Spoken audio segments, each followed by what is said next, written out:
東京都品川区の大森貝塚に来ています。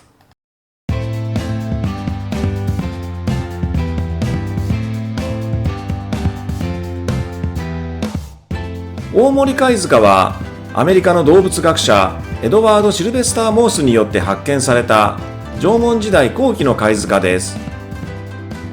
現在では遺跡の一帯が大森貝塚遺跡庭園となっています。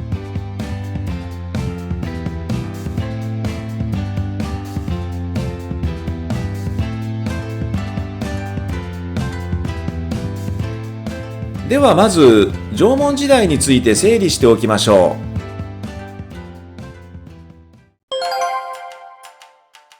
う。縄文時代は紀元前1万4000年頃に始まり、紀元前5世紀頃まで続きました。ただし年代は諸説あり、また地域差も大きいため大雑把な区分しかできません。縄文時代の特徴としては、魔性石器の使用、縄文土器の登場、弓や骨格器の使用、土偶の制作、貝塚の形成などが挙げられます。順に見ていきましょう。まず石器については、それまでの打製石器から進化した魔性石器を使用するようになりました。魔性石器とは、石を磨いて表面を加工した石器のことです。ただし打製石器が使われなくなったわけではなく、用途によって使い分けていました。また一部だけ研磨した石器も使われていました。この時代から土器が作られるようになります。土器の表面に縄目文様のついた複雑な意匠が多く、その外観から縄文土器と呼ばれています。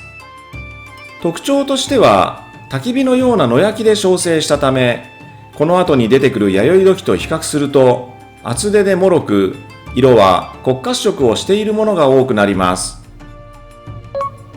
動物や魚を取るため道具が使われるようになりました。弓矢は狩猟のため、また骨格器は魚籠や狩猟、装飾用に作られました。骨格器とは動物の骨や角、牙などを使った道具です。釣り針や銛、矢尻、斧、あるいは首飾り、耳飾りなどの装飾用に使用されました。土偶は土で作られた人形です。まじないに使われたものと考えられています。貝塚はかつてのゴミ捨て場だったところです。ただし貝殻だけではなく、動物の骨や土器、石器、人骨などが見つかることもあり、単なるゴミ捨て場ではなかったとも考えられています。さて、貝塚があるということは何を表しているのでしょうか。貝が取れたということは、集落の近くに海があったと考えられます。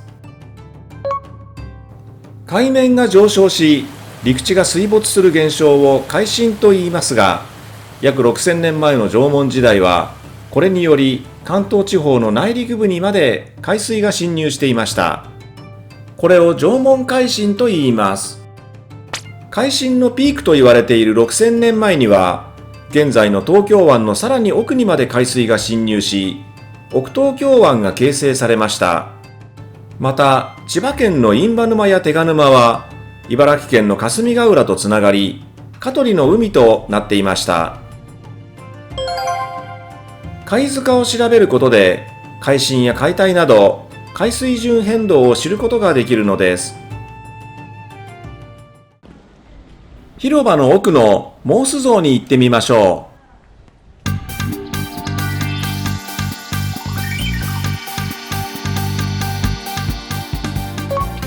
う。エドワード・シルベスター・モースは、明治時代にアメリカから来日した動物学者です。1877年、新橋に向かう汽車の窓から大森貝塚を発見し、間もなく調査を行いました。そしてこれが近代的日本考古学の始まりとなりました。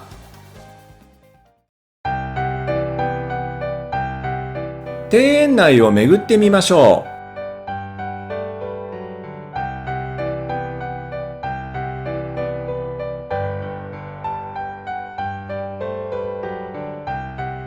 貝塚の跡です。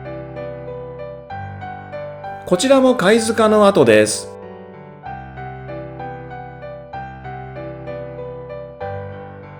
貝をイメージした貝塚展示ブースです。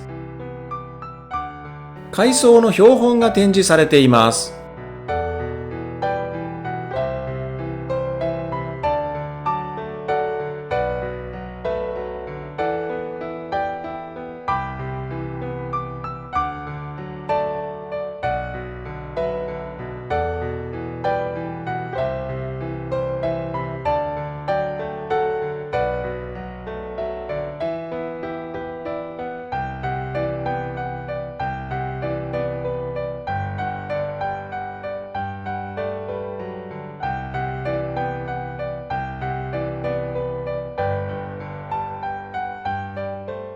大森貝塚碑は実はもう一つあります。そちらも見に行きましょう。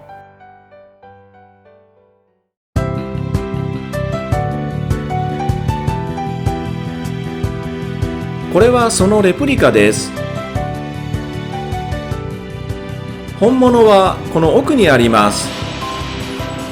モースが発掘場所の詳細を書かなかったために、品川区側と大田区側と両方で石碑を建てたのですが、後に発掘場所は品川区側であったと確認されました。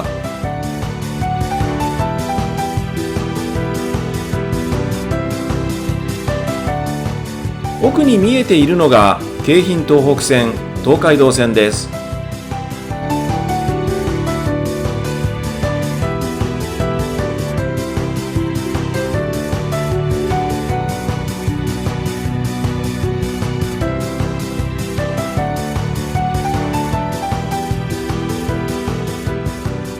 大田区側の大森海峡碑です。